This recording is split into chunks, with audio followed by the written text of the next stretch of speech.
Streaming. It's been rather interesting lately, to say the least. Twitch being the utter mess it is, YouTube being, you know, YouTube. Although, I did hear that they were putting ads in their premium, which, what's the point of premium then? And Kick, it's actually doing pretty good. Recently having a surge of creators joining Kick, having a way better pay than other streaming services, having shared features with other streaming services that were once loved, safe to say that Kick is slowly rising to the top of the best streaming services. Now, you might be wondering why I sound a little bit surprised about this. It's because it wasn't always like this. In fact, it was once the exact opposite. Kick was considered as the Badlands of Twitch. It was considered the problematic child of streaming, while Twitch was the favorite child. And YouTube, you know man, it's still being YouTube. It was a place for anyone who was banned from Twitch to go to. From problematic streamers to not very good moderation, and, you know, a lot of people's hate for gambling. Look, all I'm saying is that if you're playing these games, you're also gambling, you damn hypocrite. I know what you are. It was bad to the point that it got illegal. You had creators storming TwitchCon, stalking people, and even pushing people into trains. Outside of that con, you had people harassing others in public, and honestly, you had creators doing far worse things. Kick was viewed as a problem for a while, so it makes you wonder, what made Kick a better option than Twitch all of a sudden? Now, let's take a step back. When streaming actually took off. Finally, something that didn't take off during COVID. Streaming actually peaked during 2018 to 2019. You had, of course, the big three. You had platforms that boomed in popularity like Twitch, YouTube, and Mixer. I'm gonna be real, I forgot that Mixer existed. Out of the big three at the time, Twitch was on top. It was the hub for most streamers. It had massive growth from its streaming categories like video games and just chatting streams. You had the culture with its signature emotes. You had key figures like Ninja, Tfue, Shroud, Dr. Disrespect, Pokimane, and Summit1G. Twitch seemed like the place to be for streamers, while other platforms like YouTube and Mixer were chilling in the background. That was until the platform wars. You had streaming platforms giving various influencers exclusive deals. You had YouTube giving these deals to streamers like Valkyrae, Dr. Lupo, and TimTheTatman. YouTube at the time was also improving their streaming features. Mixer even joined in, trying to give deals to both Ninja and Shroud. However, Mixer failed, shutting down in around 2020. The goal with these improvements and deals was to compete and make their names large compared to Twitch. Of course, like many things, streaming took success from COVID. I swear I can never escape you. It feels like an obligation having to mention you. Usually I'd give a rundown on what COVID was like, but let's be honest, I had hoped that most of you know what that time was. People were locked up in their houses while scavenging around for stuff like toilet paper and hand sanitizer, while people were bored out of their minds while being locked up. Social media popped off, and I mean it when I say it popped off. You had apps like TikTok pop off. This gave streaming the opportunity to blast off. Twitch saw records being broken. Many people were jumping on the content creator train, and streaming was seen as a form of communication from isolation. You had many video games blast in popularity. God, the many people that would play nothing but Among Us, holy. Even the just chatting section exploded. Twitch was also being used as a social hub between many. You had multiple streamers gaining popularity from the big COVID boost. Seeing this, it made platforms like Twitch seem like it was at a peak. An absolute success. But while you're at your highest success, you intend to show your flaws. As COVID passed, Twitch seemed to be digging itself a hole. Many were complaining about the ad overload. You had a 50-50 split in revenue, which compared to other platforms' revenue, I can definitely see the hate for it.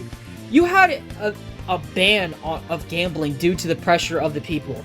And let's not forget about the high inconsistency of using TOS evenly. I'm sure many of you were there during the hot tub streams. Don't think I wouldn't bring that up, you damn gooner. While Twitch seemed to be falling, other platforms were able to gain from the situation. YouTube had better monetization, as well as being a platform that had like, geez, almost any type of media. Even many content creators switched over, realizing that YouTube had way better chances of being discovered. The only issue at the time seemed to be not having the same amount of streaming culture and chat interaction as Twitch did. With Twitch's inconsistencies, people were able to take up on the opportunity. With people's dissatisfaction towards Twitch, people took up the opportunity to make their own streaming platforms with the intention to surpass and outperform Twitch. And that's where we have platforms like Kick and Rumble come in.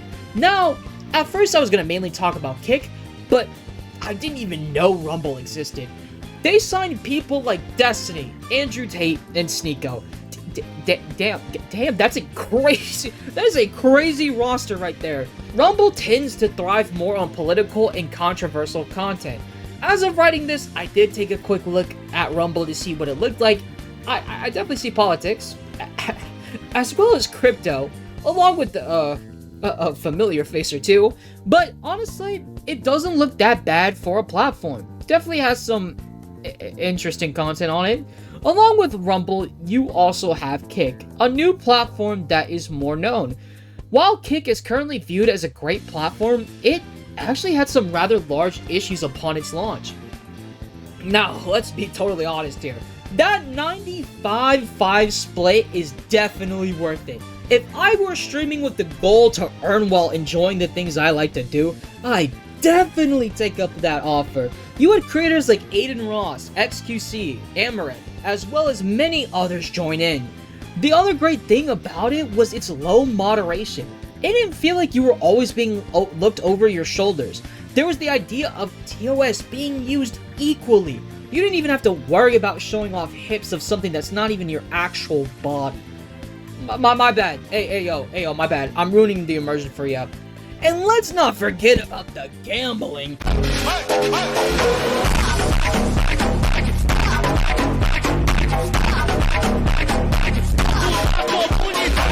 Hey. I know. Spend your money wisely. I'm aware that gambling can be an issue. Although the low moderation seemed really good, it actually ended up being a huge problem. A problem that would later leave a scar on Kick's reputation. Streamers would take advantage of Kick's low moderation. You had some lighter stuff, like sexual content, drug usage, use of slurs, and pirating. Man, can't wait to hear somebody rip the hard R for the 1 millionth time.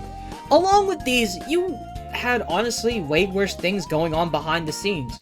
You had streamers who allegedly stalked young females until they were old enough to sign on OnlyFans. You had many go on Omegle-like websites and interact very inappropriately with minors. They were deliberately asking for them to reveal their bodies. Some even took advantage, and we're not going to sugarcoat this, possessing and distributing CP. Distributing to who you might ask, their own damn audience. In a Discord server. What made it even worse was that some of Kick's own damn moderators at the time were in these streams. They knew what was going on. What made it even worse was that early Kick had no age gate, meaning that many possibly were being exposed to this heavily lowered moderation. It didn't even feel like there was a moderation or TOS. Now, obviously this didn't sum up the entirety of Kick, but there was a large enough group that was definitely hurt. This dark part of Kick is what gave it such a terrible name. At one point, it felt normal to be hearing these crazy incidents coming from Kick. So, you might be wondering, why the hell is Kick liked by many now?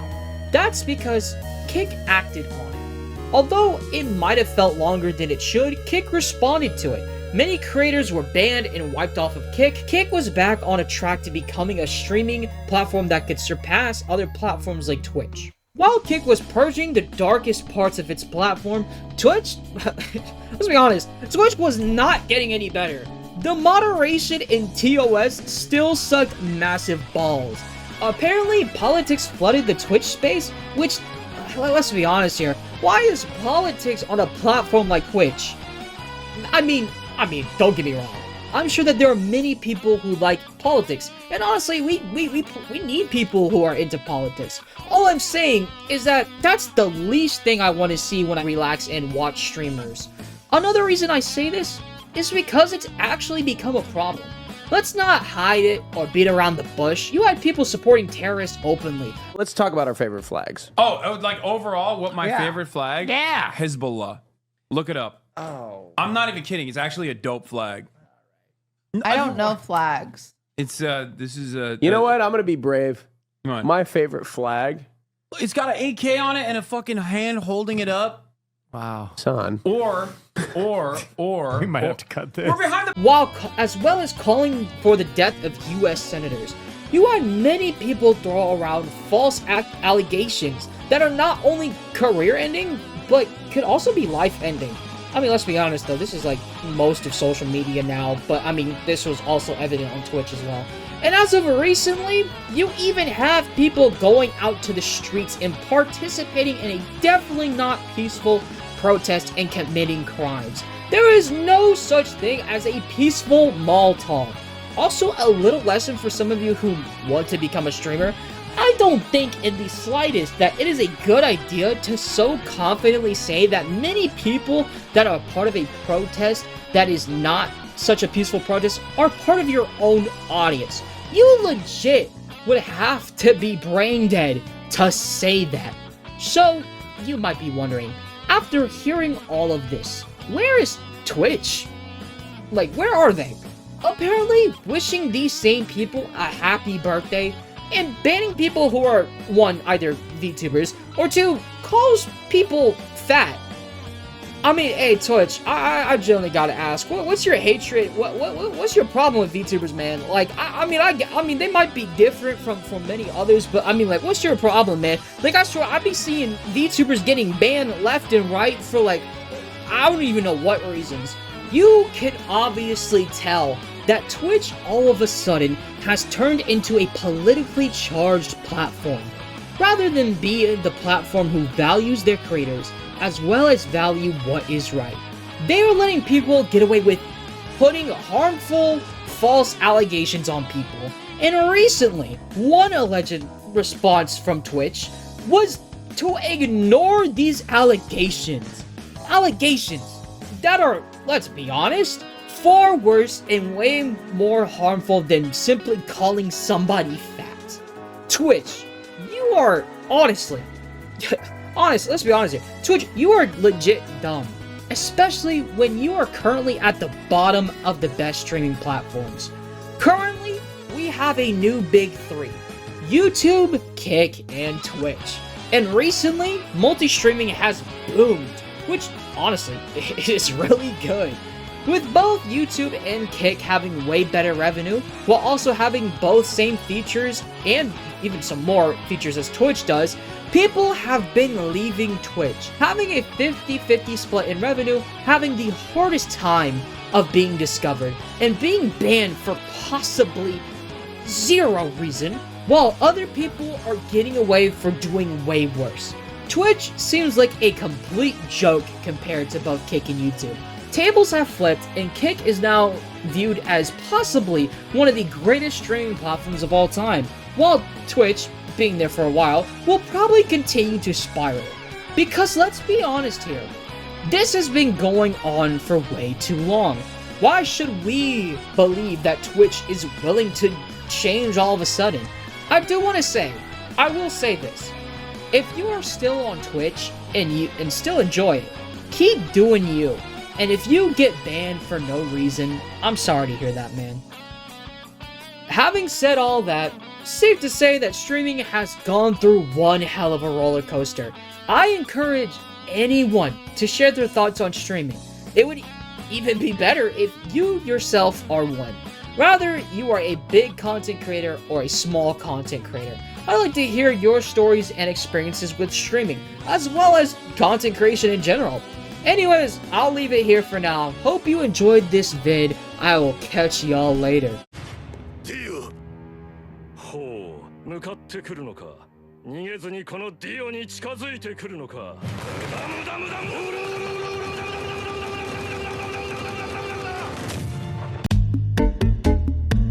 Bye.